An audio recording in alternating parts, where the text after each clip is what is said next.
Adapun sesungguhnya pertolongan kita ialah datang dari Allah Bapa pencipta Khalik langit dan bumi, Allah yang setia, yang tidak pernah meninggalkan perbuatan tangannya. Turunlah atas kita sekalian damai sejahtera di dalam Tuhan Yesus Kristus melalui persekutuan dengan Roh Kudus. Amin. Pujilah aku,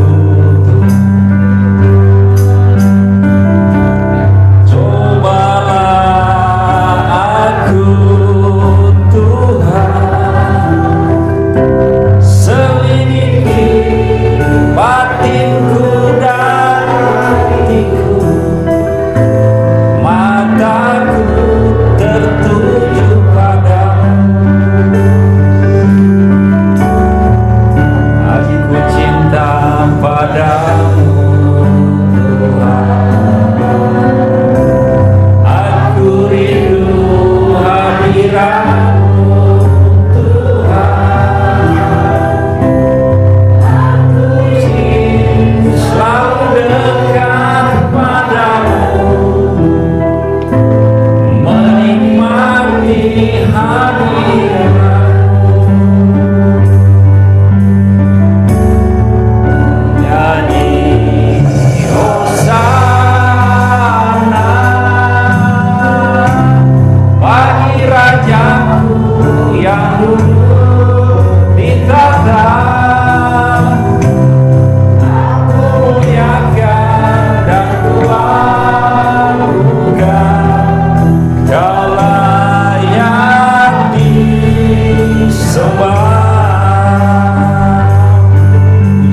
balik lagi bumi, dan kepada Yesus Kristus yang Tuhan Tuhan kita yang dikandung daripada Roh Kudus, lahir dari darah anak Maria, yang menderita sengsara di bawah pemerintahan Pontius Pilatus, disalibkan, mati dan dikuburkan, turun ke dalam kerajaan maut, pada hari ketiga bangkit pula dari antara orang mati, naik ke surga, duduk sebelah kanan Allah Bapa yang Maha Kuasa, sengsara yang akan datang untuk menghakimi orang yang berdosa.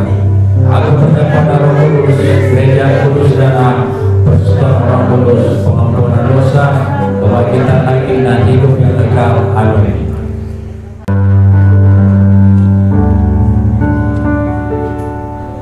Engkau ada bersamaku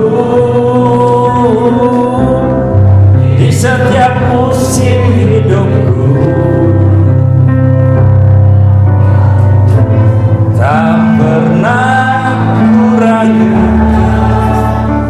kau sendiri.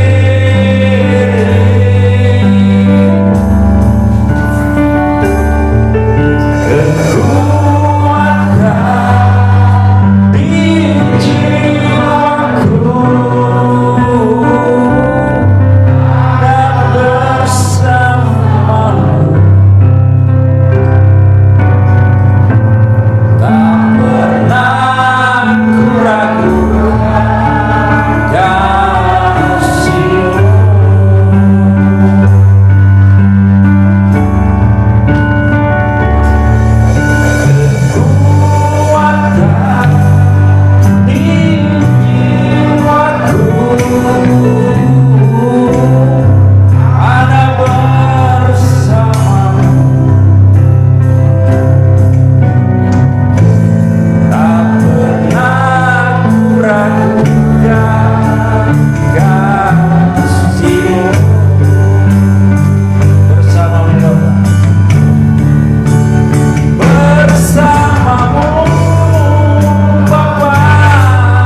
bersyukur untuk kesempatan pagi hari ini ya Tuhan, karena kami semua boleh dimungkinkan datang beribadah kepada Tuhan.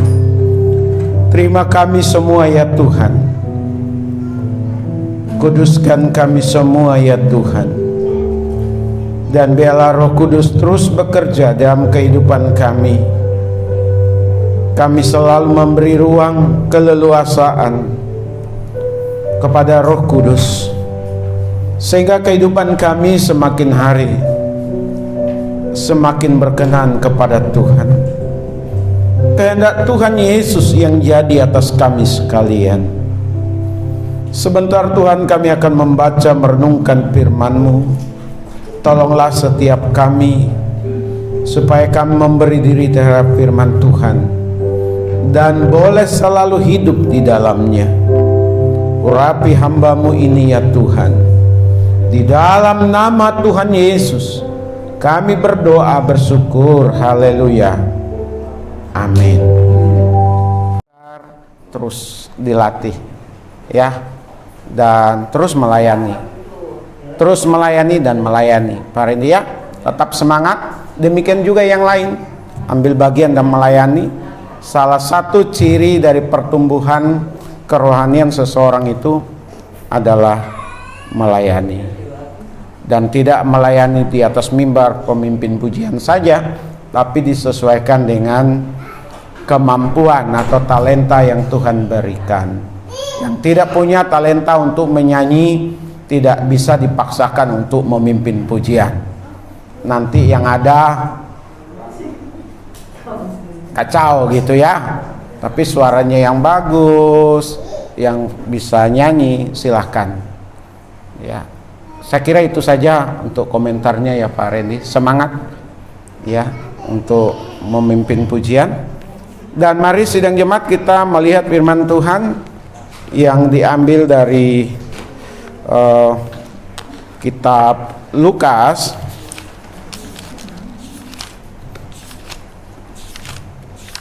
ya. Lukas pasal 24.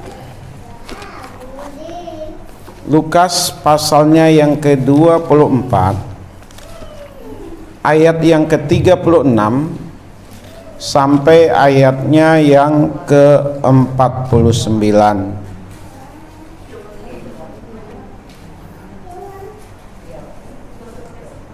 Lukas 24 ayatnya yang ke-36 sampai ayatnya yang ke-49.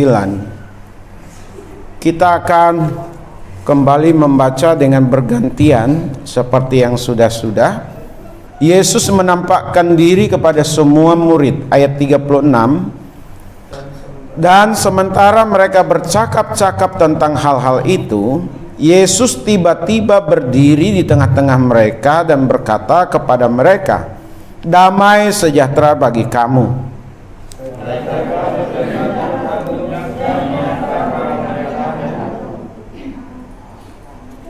Akan tetapi ia berkata kepada mereka, "Mengapa kamu terkejut dan apa sebabnya timbul keraguan-raguan di dalam hati kamu?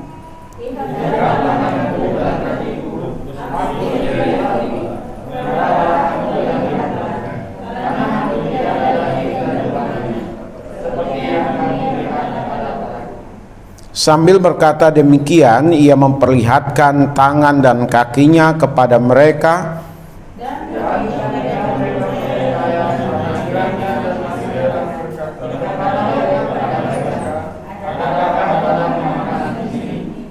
Lalu mereka memberikan kepadanya sepotong ikan goreng.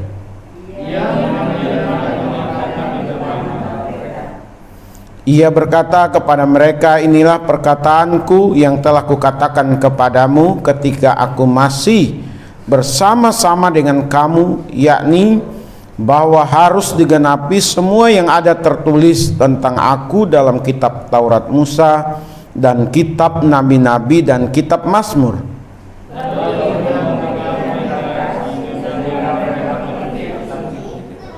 Katanya kepada mereka, "Ada tertulis demikian, Mesias harus menderita dan bangkit dari antara orang mati pada hari yang ketiga."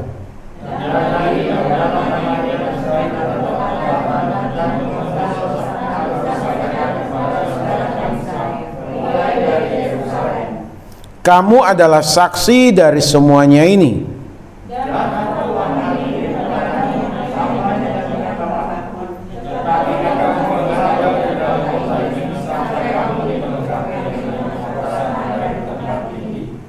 Amin.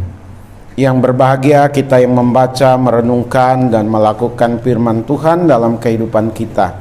Sidang jemaat yang dikasihi oleh Tuhan, kita di sini melihat bagaimana Tuhan Yesus kembali tampil, hadir di tengah-tengah para murid, yang dimana para murid ini masih tetap ragu, masih tetap sangsi akan keberadaan Yesus Kristus yang bangkit dari kematian.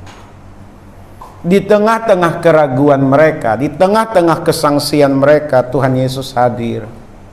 Dan Tuhan Yesus menyatakan diri, sampai di situ akhirnya Yesus berkata, kalau hantu tidak punya tulang dan daging begitu, karena dalam rupa roh.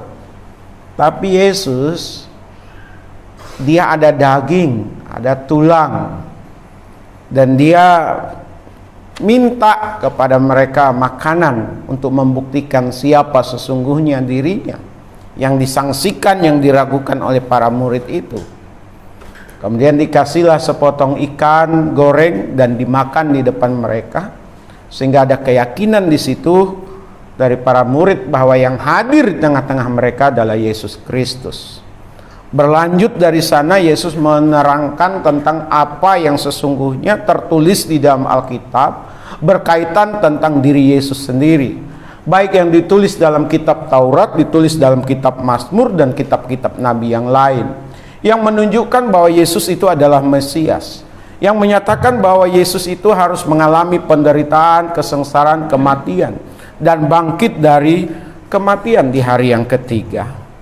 Beranjak dari sana, Tuhan Yesus membuka pikiran mereka supaya mereka mengerti, memahami. Kemudian dari sana juga Tuhan Yesus menegaskan bahwa mereka adalah saksi. Para murid itu adalah saksi dari segala peristiwa berkaitan dengan Yesus Kristus. Dan untuk menjadi saksi, Yesus menyatakan kepada mereka bahwa mereka harus diperlengkapi. Betapa hebatnya Tuhan kita Yesus Kristus, yang di tengah-tengah ketidakmungkinan para murid untuk yakin, di tengah-tengah ketidakmungkinan murid mengerti siapa Yesus di dalam Alkitab, ketidaksanggupan para murid untuk menjadi saksi, Tuhan Yesus hadir di sana, menegaskan kepada mereka, membuat mereka menjadi yakin, membuat mereka menjadi mengerti siapa Yesus sesungguhnya, dan menjadikan para murid akhirnya benar-benar menjadi saksi. Lewat mereka, kita pun hari ini, karena mereka, karena para murid, dan para murid dapat melakukan itu semua karena Yesus Kristus. Jadi apa yang kita dapatkan di sini sidang jemaat lewat pembacaan kita ini tadi, saya memberi tema kasih karunia-Nya. Kasih karunia Yesus bagi kita, bagi para murid, tidak hanya pada masa lalu tetapi masa kini juga. Kepada kita sekalian, berbicara kasih karunia itu tanpa andil daripada kita, tanpa perbuatan kita, tanpa keinginan kita, tanpa ada sesuatu yang membuat Tuhan tersentuh hatinya. Tidak, sidang jemaat. Kita melihat para murid di sini dalam keraguan, dalam ketakutan, tapi Tuhan hadir memulihkan keberadaan mereka. Bukankah itu kasih karunia? Para murid tidak mengerti tentang Yesus Kristus yang sesungguhnya, sekalipun Tuhan Yesus sudah menerangkan, menjelaskan berkali-kali dari kitab-kitab yang ada, tetapi karena kasih karunia Yesus, mereka akhirnya bisa mengerti. Dan karena kasih karunia Yesuslah, maka para murid menjadi saksi, membawa orang kepada pertobatan, membawa orang untuk terima Dia sebagai Tuhan dan Juru Selamat, sehingga ada pengampunan, ada keselamatan di sana. Bapak Ibu, bicara tentang kasih karunia Yesus bagi kita, yang pertama itu kalau kita perhatikan di ayat 36 sampai ayat 42. Dalam keraguan kita, Yesus Kristus dengan caranya dapat meyakinkan kita. Amin. dalam kesangsian kita, keraguan kita. Yesus sanggup dengan caranya untuk meyakinkan Bapak Ibu, meyakinkan saya, meyakinkan kita semua, sehingga kita benar-benar yakin bahwa Yesus itu adalah Mesias, Yesus itu adalah juru selamat. Secara logika, secara pemikiran kita tidak mungkin Bapak Ibu, kita semua dapat mengerti, dapat mengetahui, dapat menerima Dia sebagai Tuhan dan juru selamat. Kenapa Bapak Ibu? Karena kita sejak lahir kita sudah punya pandangan masing-masing, punya keyakinan, punya kepercayaan masing-masing. Lalu kita percaya kepadanya. Sejak kecil sampai kita besar, kita banyak menerima ilmu pengetahuan sampai hari ini. Kita dicekoki dengan berbagai macam ajaran, pemahaman dari luar, baik yang sengaja maupun tidak sengaja, untuk menyaksikan, membuat kita ragu siapa itu Yesus. Karena selama ini kita memahami Yesus itu adalah manusia. Dia lahir sama seperti kita, dia makan sama seperti kita, dia mengalami kelelahan sama seperti kita, dia haus, dia lapar, dia sedih, dia menangis, dia terharu. Bapak Ibu, itulah Yesus dari sisi kemanusiaan.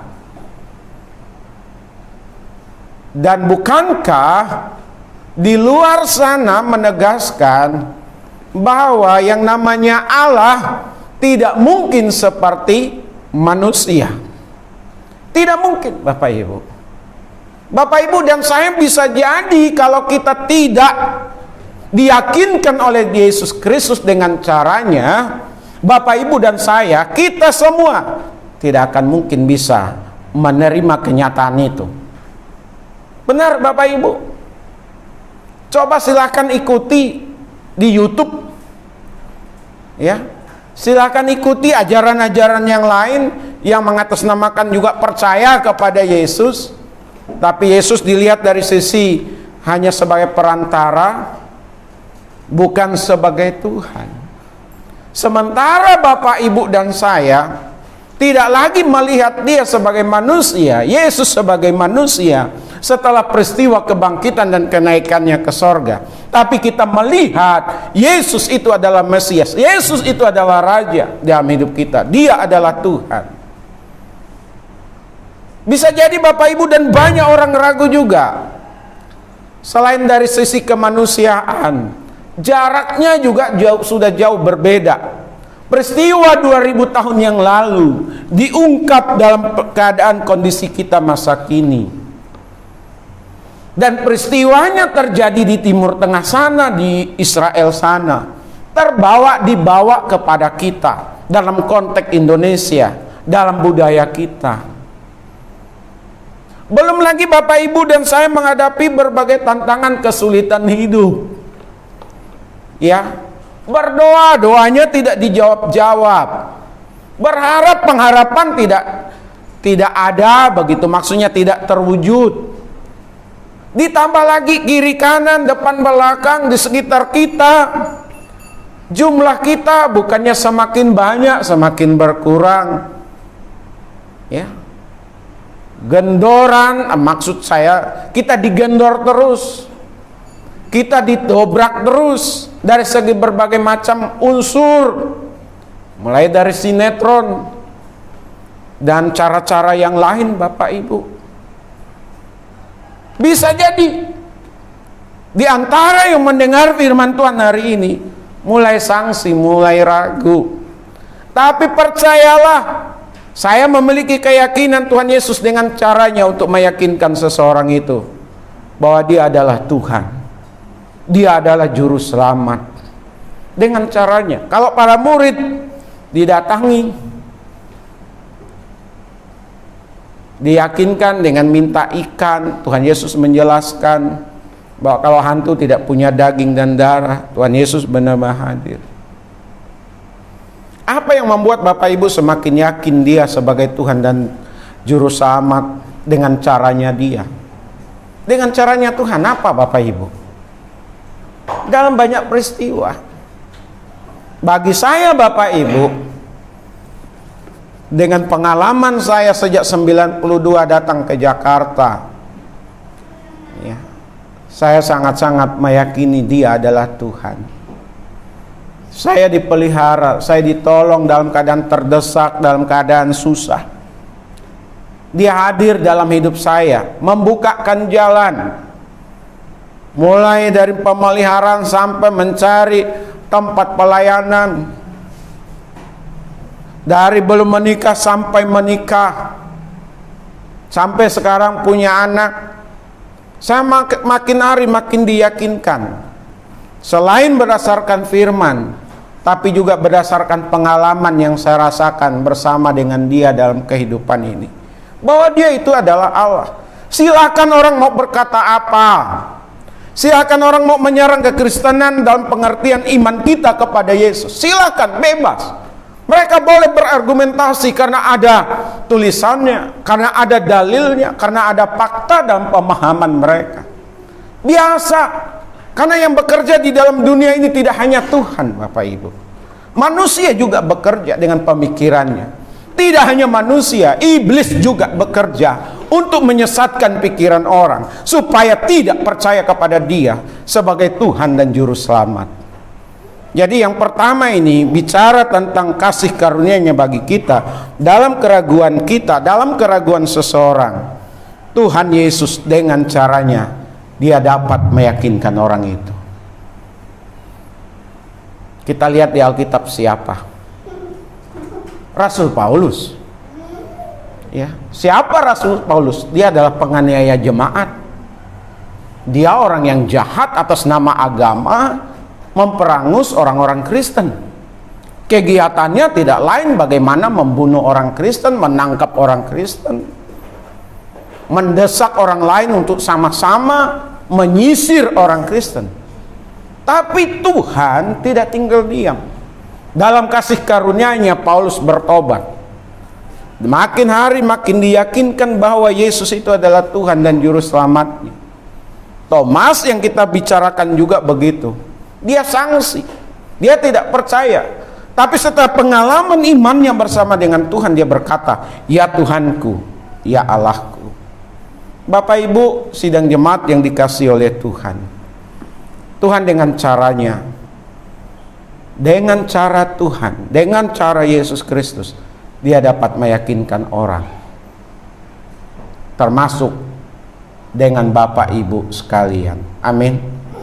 Yang kedua, dalam ketidakpahaman kita akan firman Tuhan, Yesus Kristus membuka pikiran kita. Ayatnya yang ke-44 sampai ayat 47. Dalam ketidakpahaman kita akan firman Tuhan, Yesus Kristus membuka pikiran kita. Lihat, perhatikan para murid yang sudah berkali-kali diberikan pengertian, maksudnya diajar oleh Yesus Kristus selama kurang lebih 3,5 tahun. Tapi di sisi yang lain para murid ini tetap tidak paham. Ada Alkitab, Perjanjian Lama. Mereka juga baca tentang Mesias. Tapi mereka tidak bisa memahami, tidak bisa mengerti bahwa yang ada di hadapan mereka itu adalah Yesus Kristus. Bapak, Ibu, dan saya, kita sudah diberikan Alkitab ini. Baik Perjanjian Lama yang jumlahnya 39 maupun Perjanjian Baru yang jumlahnya 27.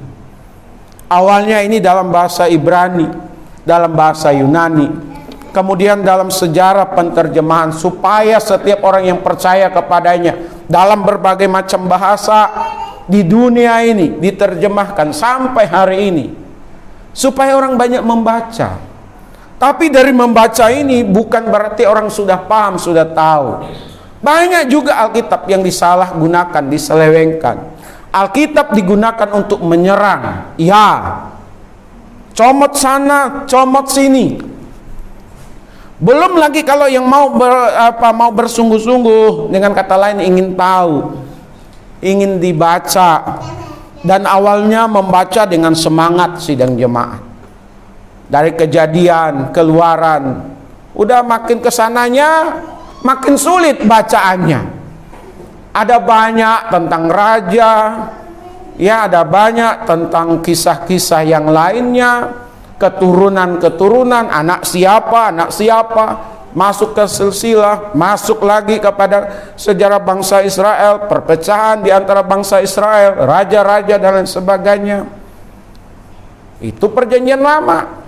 Masuk juga tentang nubuatan-nubuatan. Makanya banyak orang yang yang suka menafsirkan kitab-kitab yang berkaitan dengan eskatologi. Masuk lagi di perjanjian baru. Saya belajar teologi ya sidang jemaat, bukan berarti saya sudah paham ini semua. Tidak. Saya juga belajar. Siapapun kita tanpa harus sekolah teologi ya. Kalau kita memang merindukan untuk memahami Alkitab di dalam segala keterbatasan kita, kekurangan kita, Bapak Ibu, Allah di dalam Yesus Kristus sanggup membuka pemikiran kita supaya kita mengerti. Amin. Benar. Dia buka pikiran para murid sehingga para murid mengerti bahwa itu adalah Yesus. Bapak Ibu mungkin awal-awal pertobatan tidak paham, tapi lama-lama paham, lama-lama mengerti. Saya ingat dulu ada koster gereja, dia katakan kepada paparan begini, Pak, kok Yusuf di sini di perjanjian lama ini Yusuf udah mati. Ini contoh tokoh ya. Kok di sini Yusuf menjadi ayahnya Yesus Kristus? Sederhana Bapak Ibu kan? Dan masih lagi banyak pertanyaan-pertanyaan yang lain. Tapi dengan cara Tuhan akan singkapkan, Tuhan akan buka pengertian-pengertian baru.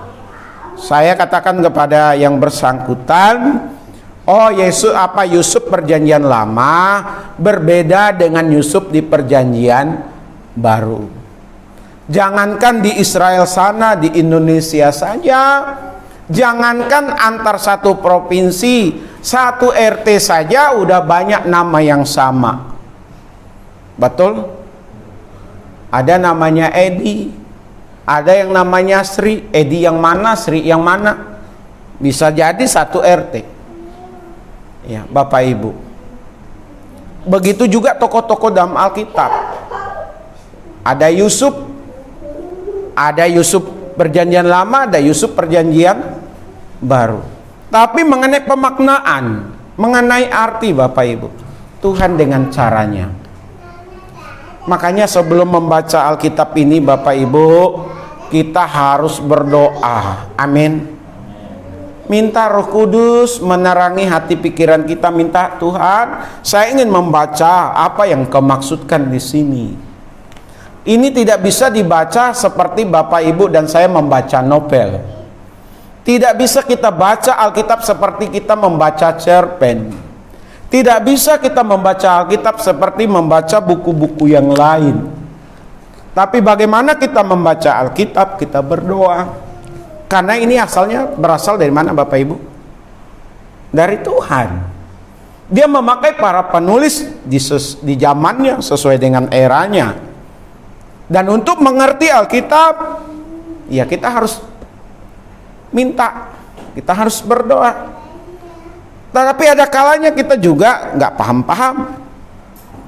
Tapi dengan cara Tuhan, Dia akan membuat Bapak Ibu dan saya menjadi paham. Amin. Ya. Yang ketiga, dalam ketidaksanggupan kita menjadi saksi, Yesus Kristus melengkapi kita. Ayat 48 sampai ayatnya 49. Saya ulang, dalam ketidaksanggupan kita menjadi saksi, Yesus Kristus melengkapi kita. Bapak Ibu dan saya, dan juga para remaja, setiap orang yang terima Dia sebagai Tuhan dan Juru Selamat adalah saksi Kristus. Ada yang tahu saksi itu apa Bapak Ibu?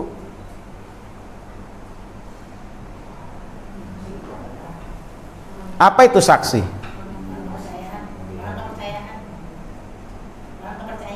orang kepercayaan. Bu Ing? Orang yang melihat, menyaksikan kejadian itu.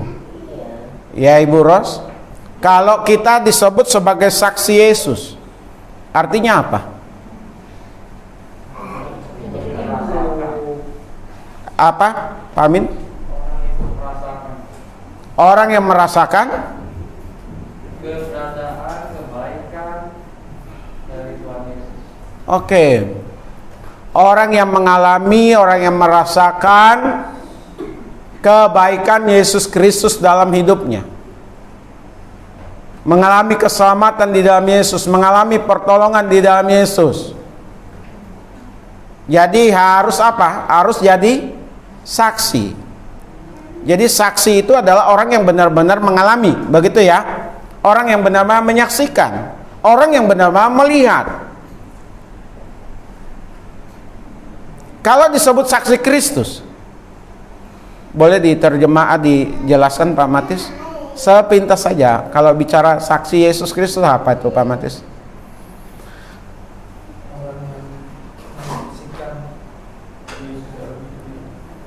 Orang yang menyaksikan Yesus Kristus dalam hidupnya. Itu baru pengertiannya. Lalu tugasnya apa? Tugas saksi itu apa? Menerangkan. Apa yang diterangkan Nila? Yang dia lihat, yang dia rasakan, dia alami di dalam Yesus Kristus. Pahami? Kurang lebih sama ya. Tugasnya memberitakan, menjelaskan, mempertontonkan bahwa kita ini adalah pengikut Yesus, kita ini adalah saksi Yesus Kristus. Pertanyaan berikutnya, gampang atau susah Bapak Ibu? Saya ulang, gampang atau susah? Gampang susah. Yang bilang gampang siapa? Yang bilang susah siapa? Gampang susah. Karena banyak orang berkata saya saksi Yesus Kristus, tetapi dia tidak sesungguhnya menjadi saksi. Dia tidak memerankan perannya, dia tidak bertanggung jawab atas tugas dan tanggung jawabnya sebagai saksi Yesus Kristus. Bicara saksi Yesus Kristus tidak hanya perubahan karakter kita Bapak Ibu. Karakter kita semakin baik, semakin benar, semakin menyerupai Yesus. Tidak hanya karakter kita, tapi kalau kita kaum Injili, orang yang percaya bahwa Alkitab ada firman Tuhan, salah satu cirinya orang Injili itu harus memberitakan, harus menyaksikan, harus ngomong bahwa Yesus adalah Tuhan, Yesus itu baik dalam hidupnya, mengajak orang untuk percaya kepadanya supaya dosanya diampuni, supaya dia mendapatkan keselamatan Bapak Ibu. Tugas itu gampang tidak? Susah tidak? Tadi Ibu Ros menjawab susah, gampang, susah. Tuhan Yesus tahu Bapak Ibu bahwa menjadi saksinya itu susah. Susah Bapak Ibu. Kita ini ibarat ikan dalam akuarium. Dilihat dari atas, dilihat dari samping, dilihat dari tengah. Bagaimana kehidupan kita? Orang mengamati kita diam-diam. Tanpa kita ngomong, orang tahu. Akhirnya bisa juga membawa orang percaya kepada Yesus. Bisa. Tapi kalau dihitung dari persentasinya tidak banyak. Tetap tugas dan tanggung jawabnya itu adalah bagi kita harus memberitakan. Cuman kan untuk memberitakan ini tidak mudah Bapak Ibu. Biarpun dia sudah sarjana teologi ya, biarpun dia sudah MTH bergelar master teologi ya, bergelar dokter teologi, belum tentu dia menjadi saksi. Sekalipun dia hanya tamatan SD, bahkan tidak tamat SD, kalau dia mau dilengkapi, dia rendah hati, Tuhan bisa pakai hidupnya untuk menjadi saksi Tuhan. Amin. Diperlengkapi. Salah satu dilengkapi itu gimana Bapak Ibu? Para murid, Tuhan Yesus berkata, sejak dia naik ke sorga, jangan tinggalkan Yerusalem. Jangan tinggalkan Yerusalem dulu. Maka mereka berkumpul bersama-sama sampai Roh Kudus turun atas diri mereka, Bapak Ibu. Pada saat mereka mengalami Roh Kudus turun atas diri mereka. Mereka, para murid ini, mampu dan sanggup menjadi saksi. Sampai mati, Bapak Ibu. Sampai mati syahid atau mati martir gitu. Jangankan untuk ngomong, untuk bicara. Makan di warteg, makan di nasi padang, warung nasi padang, makan di restoran udah nggak berdoa. Sederhana Bapak Ibu. Kenapa ada ketakutan? Kenapa malu? Karena dalam dirinya belum dilengkapi. Pertanyaannya, saya ini kan udah punya Roh Kudus. Kapan seseorang itu punya Roh Kudus? Saya mau tanya kepada Bapak Ibu. Kapan seseorang memiliki Roh Kudus atau punya Roh Kudus atau Roh Kudus ada dalam dirinya? Kapan?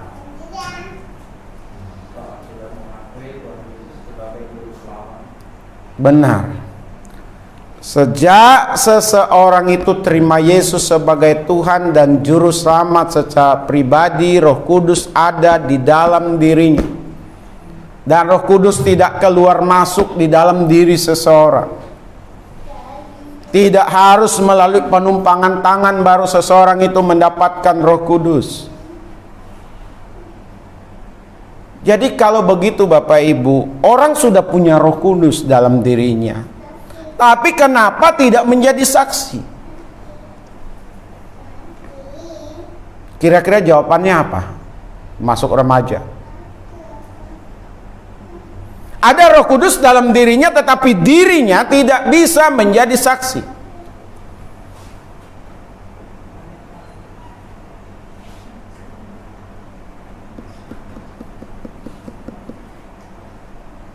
Apa Bapak Ibu jawabannya kira-kira?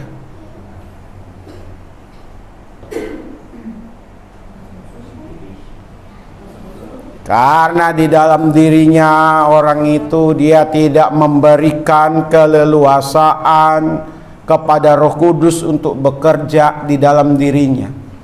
Dia tidak bersungguh-sungguh memberi Roh Kudus ada untuk menguasai hati dan pikirannya. Dia didominasi oleh dirinya sendiri, keakuannya, keegoisannya. Roh Tuhan tidak bekerja dalam dirinya sehingga membuat dia tidak menjadi saksi Yesus Kristus yang efektif. Kalau tidak menjadi saksi Yesus yang efektif, maka kita tidak akan mungkin dihargai orang. Karena dikatakan apa? Ibarat garam dibuang dan diinjak-injak orang. Karena garam masa lalu itu seperti teh. Tahu saset teh itu? Saat dipakai ya pakai celupan begitu. Kalau udah habis rasa asinnya dibuang di jalanan. Orang Kristen juga begitu. Orang di luar sana mereka begitu gesit, mereka begitu agresif, mereka menggunakan berbagai cara untuk menjaring dan membawa orang. Sementara kita tengkurap, kita tertidur. Bisa jadi memang kita tidak mau dilengkapi, atau bisa jadi memang Bapak Ibu dan saya menempatkan Tuhan bukan sebagai prioritas dalam hidup. Agama beragama Kristen, tapi hanya di KTP, tapi tidak benar-benar menghidupi imannya, kepercayaannya. Roh Kudus tidak diberikan keleluasaan untuk bekerja. Maka mulai hari ini Bapak Ibu dan saya, termasuk saya, kita minta Tuhan terus lengkapi kita. Amin. Apa? Dengan caranya tentu Dia kasih keberanian, Dia kasih kesempatan. Ada banyak kesempatan yang Dia berikan, tapi kita tidak gunakan. Biarlah setiap kesempatannya ada ke depan, besok, kapan saja, kita udah mulai berani ngomong. Amin. Berani. Mumpung undang-undangnya belum terbentuk. Tapi ingat, dalam hal bersaksi, khusus berbicara, jangan pernah memaksa orang. Jangan pernah menjelek-jelekkan agama orang. Jangan pernah mau menang sendiri. Kita cukup beritakan, Yesus itu adalah Tuhan, Dia adalah Juru Selamat. Mau percaya, selamat. Mau percaya, dosamu diampuni. Mau percaya, terima Dia sebagai Tuhan dan Juru Selamat, kamu akan ada dalam damai sejahtera. Udah cukup. Masalah nanti dia bertobat atau tidak, itu urusan Roh Kudus. Yang penting kita ngomong. Dan orang yang ngomong adalah orang yang sudah dilengkapi. Orang yang berani bicara adalah orang yang sudah dilengkapi. Tapi saya mau tetap tekankan, kita ngomong, kita ajak orang, karakter kita juga harus baik dan benar. Jangan sampai kita membawa orang, kita sendiri jadi batu sandungan. Jadi dalam hal ini Bapak Ibu, kasih karunia-Nya bagi kita. Dalam keraguan kita, Yesus Kristus dengan caranya dapat meyakinkan kita. Sekali waktu, kalau Bapak Ibu di antara kita ada yang ragu-ragu, Tuhan bisa tunjukkan dirinya siapa sesungguhnya. Yang kedua, dalam ketidakpahaman kita akan firman Tuhan. Kita sudah mencari sana sini, kita ada PA dan lain sebagainya, katakanlah seperti itu. Tapi dengan caranya, Dia akan membuka pikiran kita. Oh, begini maksud firman Tuhan. Bisa jadi hari ini kita tidak paham. Bisa jadi yang setahun lalu kita baca kita tidak paham, tapi dengan caranya, sesuai dengan peristiwa yang kita alami. Ini rupanya maksud firman Tuhan itu. Nah, itu dari Tuhan Yesus sendiri. Dalam pelaksanaan ketidaksanggupan kita menjadi saksi, Tuhan lengkapi kita. Oh, kok bisa ya saya bawa orang percaya Yesus? Ya. Kok bisa sih saya ngomong begitu ya? Kok bisa saya berani begitu ya? Karena Bapak Ibu sudah dilengkapi. Tuhan Yesus memberkati kita semua. Mari kita tundukkan kepala kita satu di dalam doa. Bapa di sorga, kami berterima kasih untuk pagi hari ini. Kami mengucap syukur karena Engkau Tuhan dalam kasih karunia-Mu akan meyakinkan kami, akan membuat kami paham, dan akan terus melengkapi kami. Sehingga kami menjadi saksi yang efektif di tengah-tengah dunia ini. Kami mengaku sebagai saksi, tapi kami tidak efektif. Kami tidak berdampak. Karena kami mungkin lebih memerankan peran diri kami. Hati dan pikiran kami bukan dikuasai oleh Roh Kudus, tapi kami mau berjalan sendiri. Kami menantikan kasih karunia Tuhan untuk melengkapi sidang jemaat-Mu, melengkapi kami semua. Terima kasih, berkati kami ya Tuhan. Di dalam nama Tuhan Yesus kami berdoa bersyukur. Haleluya. Amin.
dan ku hargai.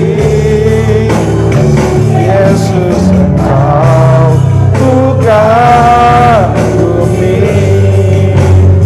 Yesus, Engkau ku kagumi. Yesus, Engkau ku kagumi.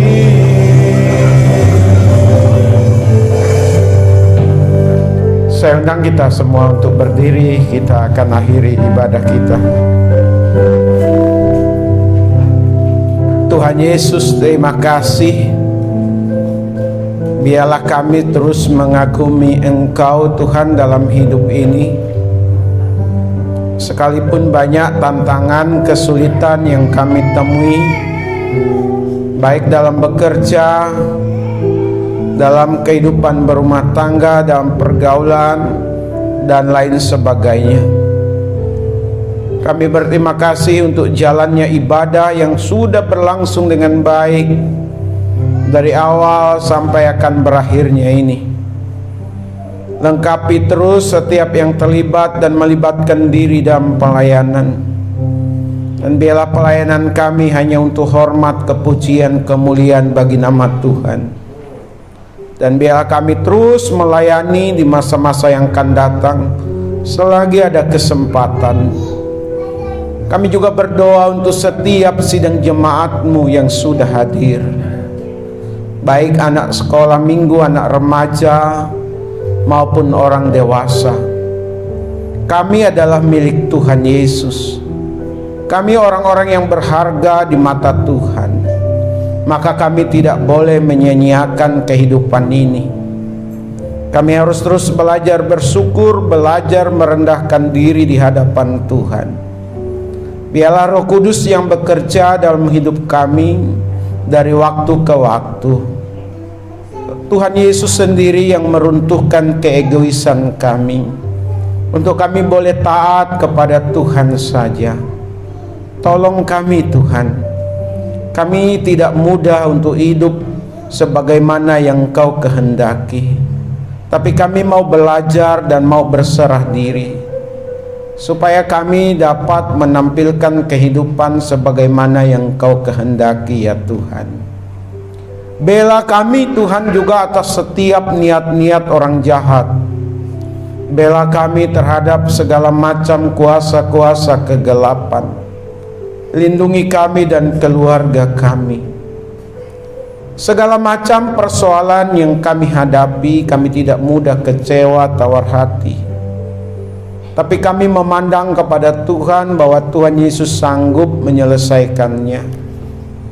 Karenanya ya Tuhan Yesus, hamba menyerahkan setiap sidang jemaat-Mu ke dalam tangan kasih kuasa-Mu. Peliharakan mereka dari waktu ke waktu. Apa yang mereka usahakan kerjakan dibuat Tuhan Yesus berhasil. Kami berdoa untuk istri Pak Matius, bulan depan akan melahirkan.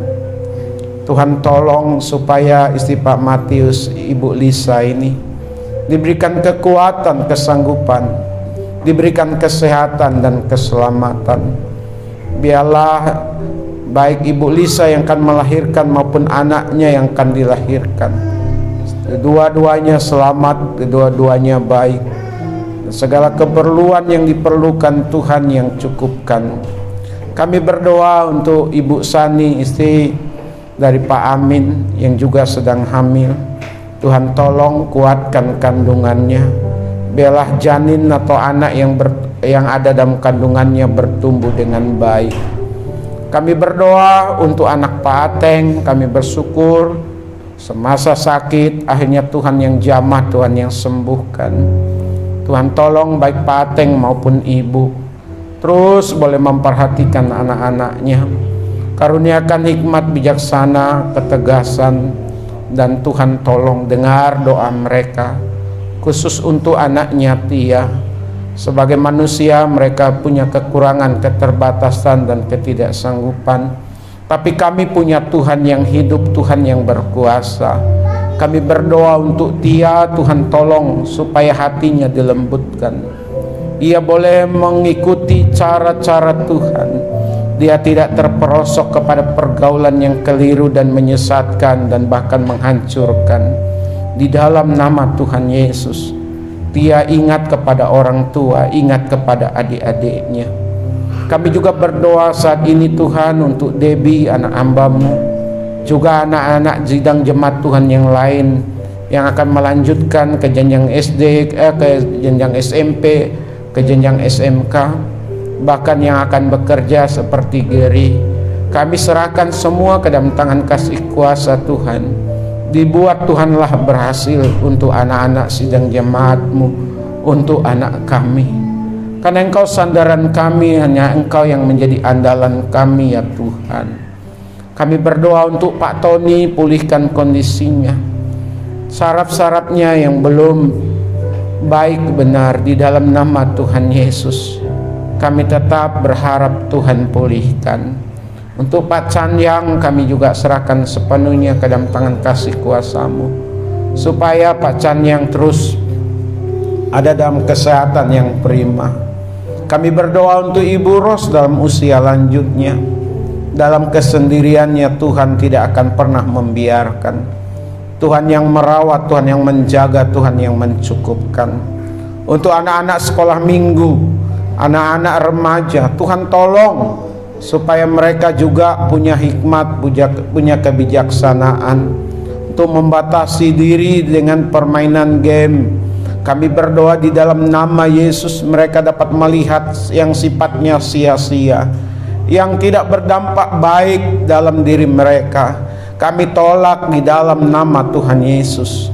Dan biarlah setiap orang tua terus mengingatkan, terus mendoakan anak-anaknya. Terima kasih supaya anak-anak kami, anak-anak sidang jemaat-Mu, tidak direbut oleh kuasa kegelapan, tapi tetap dalam hadirat Tuhan, tetap bertumbuh berkembang, tetap diberkati Tuhan. Terima kasih banyak Bapa di sorga. Kami berdoa untuk Wacung dan sekitarnya. Kami berdoa di dalam nama Yesus. Tidak ada yang dipengaruhi oleh kuasa-kuasa kegelapan, dengan kata lain dipakai oleh setan, dipakai oleh iblis. Di dalam nama Tuhan Yesus, daerah ini tetap aman, tetap terkendali.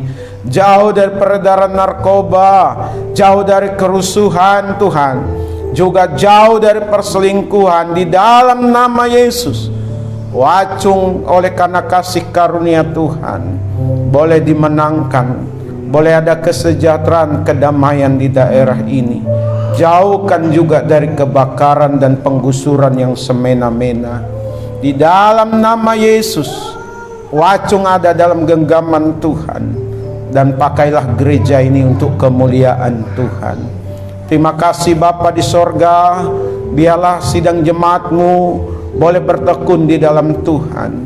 Mereka membangun persekutuan yang indah dengan Tuhan, berdoa secara pribadi, berdoa mandiri, disiplin berdoa, disiplin dalam membaca firman Tuhan atau mendengar firman Tuhan. Terima kasih Bapa, terima kasih Yesus. Pertemukan kami kembali minggu yang akan datang di tempat ini untuk beribadah bersama-sama. Tuntun dan pelihara hati dan pikiran kami. Memerintahlah Tuhan dalam hidup kami. Di dalam nama Tuhan Yesus kami berdoa dan bersyukur, dan menyerahkan sidang jemaat-Mu dalam perjalanan pulang. Dalam nama Yesus, mari kita bersama-sama mengucapkan doa Bapa kami. Bapa kami yang di sorga, dikuduskanlah nama-Mu. Datanglah kerajaan-Mu, jadilah kehendak-Mu di bumi seperti di sorga. Berilah kami pada hari ini makanan kami yang secukupnya, dan ampunilah akan kesalahan kami, seperti kami juga mengampuni orang yang bersalah kepada kami. Dan janganlah membawa kami ke dalam pencobaan, tetapi lepaskanlah kami daripada yang jahat. Karena Engkau yang punya kerajaan dan kuasa dan kemuliaan sampai selama-lamanya. Sidang jemaat milik Tuhan, kekasih-kekasih Tuhan, arahkanlah hati dan pikiran kita, dan terimalah berkat yang daripada Allah.